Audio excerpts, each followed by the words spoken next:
Hello students, आज आपण नवनीत स्वाध्याय व्यतिरिक्त एक्स्ट्रा एक्झाम्पल सोडवणार आहोत. नाव फर्स्ट एक्झाम्पल पहा.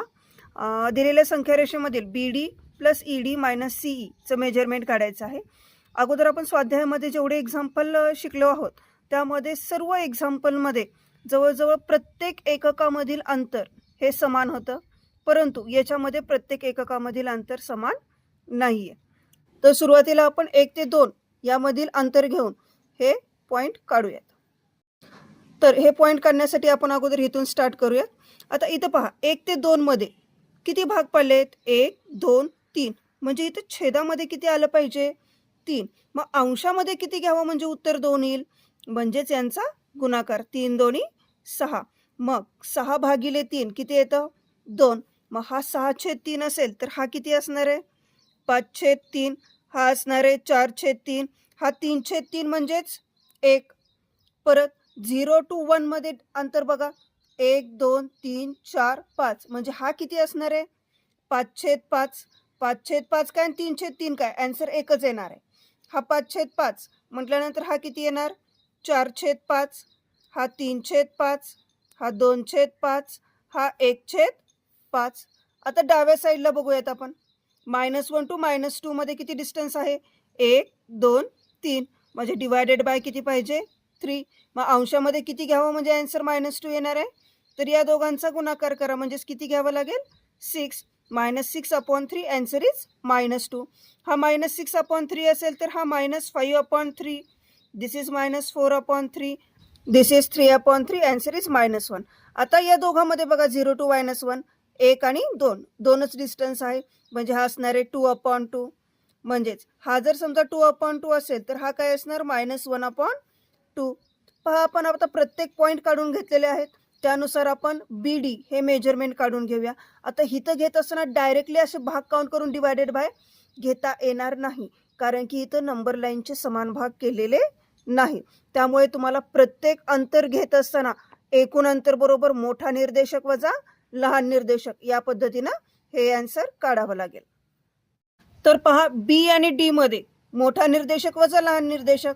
आता बी आणि डी मध्ये कोण मोठा आहे लगेच लक्षात येतं. डी मोठा आहे आणि बी लहान आहे. मग मोठा निर्देशक आहे 3/5 मायनस लहान निर्देशक आहे -4/3. म्हणजे हा बी निर्देशक लहान आहे. मग याचं कॅल्क्युलेशन करा.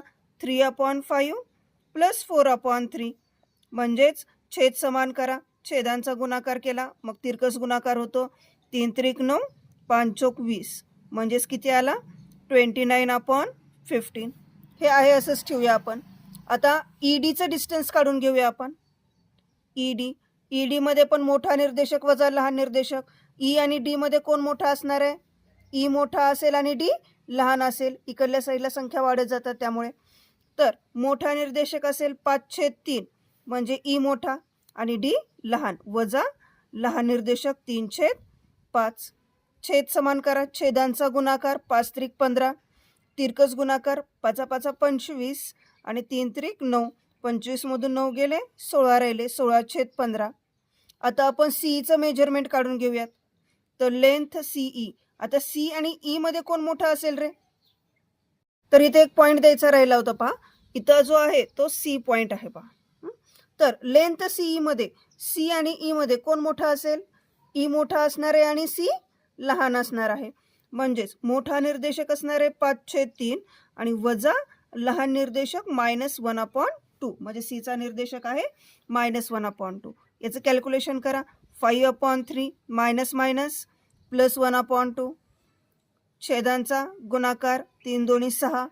तिरकस गुणाकार होतो 5 दोन्ही 10 आणि 3 एक 3. म्हणजेच काय आलं इथं? 13/6. तर पहा, दिलेल्या एक्झाम्पलनुसार B D plus E D minus CE बरोबर. आता बी डी हे मेजरमेंट किती निघालेलं आहे? 29/15. ई डी किती निघालेलं आहे? 16/15 आणि सीई आहे 13/6. तर याच्यामध्ये ह्या दोघांचे छेद समान आहेत पहा. म्हणजे तुम्ही अगोदर हे ॲडिशन करू शकता. छेद समान आहेत. 15ला 15 ॲज इट इज 29 प्लस 16 अंशाची बेरीज हा -13/6 ॲज इट इज ठेवूयात. तर 29 प्लस 16 किती येतो?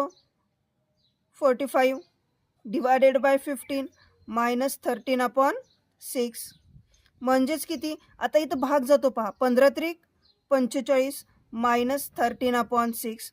आता इथं छेद काहीच नाही म्हणजे किती असतो? 1. मग इथं छेदांचा गुणाकार करा आणि तिरकस गुणाकार करा. पहा, साइन त्रिक 18 आणि 13 एक 13 आणि छेदामध्ये 6 एक 6 तसाच, म्हणजे इक्वल टू 18 मधून 13 गेले 5 राहिले, म्हणजेच आन्सर काय आलं? 5/6. अंडरस्टँड? नाव सेकंड एक्झाम्पल पहा. दिलेल्या नंबर लाईनमध्ये RW - PX + VZ ही व्हॅल्यू काढायची. तर याच्यामध्ये जे निर्देशक दिलेले आहेत ते डेसिमलमध्ये दिलेले आहेत. पहा, काही अवघड नाही आहे, फक्त त्या डेसिमलला कन्वर्ट करता आलं पाहिजे. आता पहा, 0.6 0.6 म्हणजेच काय लिहिता येईल तुम्हाला? 6/10 असं लिहिता येईल ना. मग याला संक्षिप्त रूप द्या. शक्यतो नंबर लाईनमध्ये आपल्याला निर्देशक देताना अतिसंक्षिप्त रूप देऊनच तिथं निर्देशक दिलेला असतो. म्हणजे 6/10 म्हणजेच किती रे? 3/5. मग इथं पण काढून बघूया आपण. म्हणजे इथं पण किती येणार आहे? -4/10 म्हणजेच किती? -2/5 येईल. ओके. आता याच्यामध्ये बरोबर इथं 2 येतोय. मग त्या नंबर लाईनचे डिवायडेड बाय किती आहे? अतिसंक्षिप्त रूप दिल्यानंतर 5 आहे. तर या नंबर लाईनचे एकूण 5 समान भाग केलेले आहेत का हे आपण चेक करूया. आता इथं पहा, नंबर लाईन इकडल्या साईडला म्हणजे ही संख्या काय झालेली आहे? वाढत वाढत गेलेली आहे. ओके. आता हा 3/5 आहे म्हटल्यानंतर हा किती असणार आहे रे? 4/5. आणि हा 5/5 म्हणजेच किती असणार आहे? 1. मग एका नंबर लाईनचे जर 5 समान भाग केलेले असतील तर आपल्याला 1 हा पॉईंट मिळालेला आहे. म्हणजे 1 ते 2 मध्ये 5 समान भाग केलेत का ते चेक करा. पहा, 1 2 3 4 5 बरोबर 5 समान भाग केलेले आहेत. म्हणजे दिलेल्या नंबर लाईनचे एकूण 5 समान भाग केलेले आहेत. आता प्रत्येक पॉईंट काढण्याची आवश्यकता नाही आहे. जर समान भाग असतील तर डायरेक्टली फक्त इथले भाग काउंट करायचे आणि डिवायडेड बाय 5 लिहायचं. आता इथं पहा, RW. आता R पासून W पर्यंतचं अंतर 1 2 3 4 5 म्हणजेच किती येणार आहे? 5/5 मायनस. आता PX.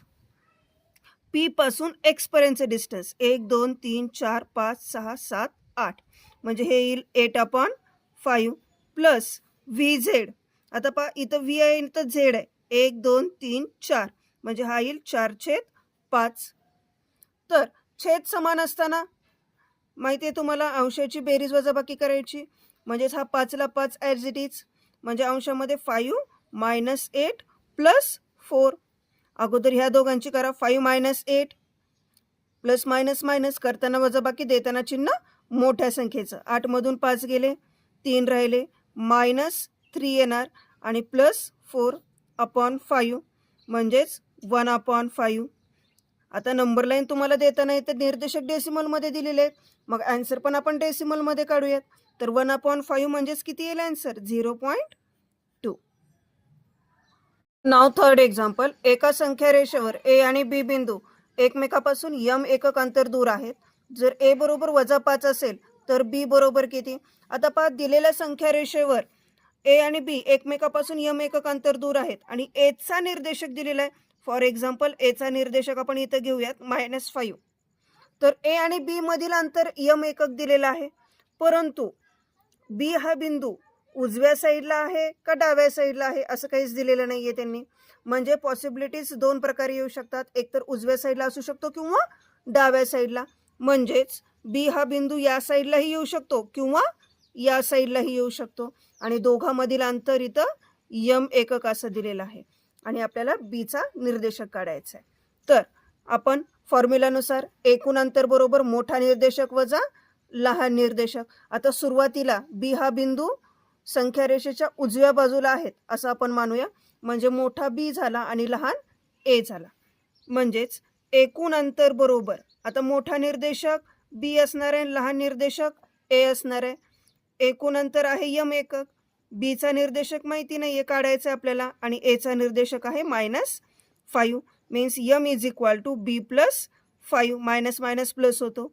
m इथेच +5 इकडं आला की -5 म्हणजे B चा निर्देशक मिळाला m-5.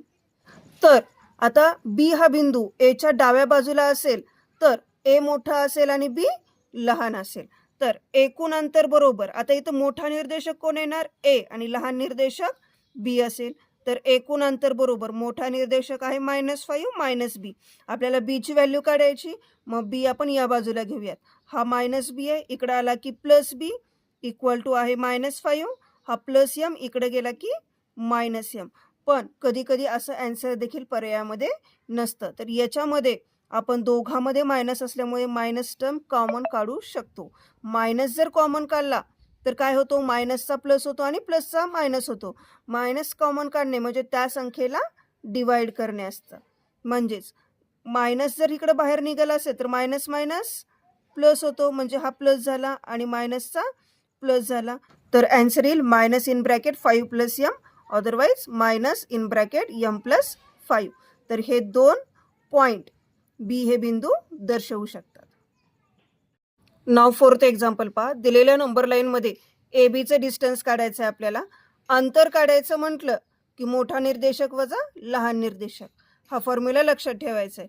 तर आता याच्यामध्ये ए आणि बी मध्ये मोठा कोण असणार आहे, ऑब्व्हियसली बीचा असणार आहे आणि लहान ए असेल. तर मोठा निर्देशक 0.8 वजा लहान निर्देशक -2.7 means -0.8 minus minus plus 2.7. Minus plus minus होतो, म्हणजे करताना वजाबाकी आणि देताना चिन्ह मोठ्या संख्येचं. 2.7 मधून 0.8 वजा करा, ॲन्सर येईल 1.9. देताना चिन्ह मोठ्या संख्येचं म्हणजेच पॉझिटिव्ह. तर लेंथ ए बीचं डिस्टन्स झालेलं आहे 1.9.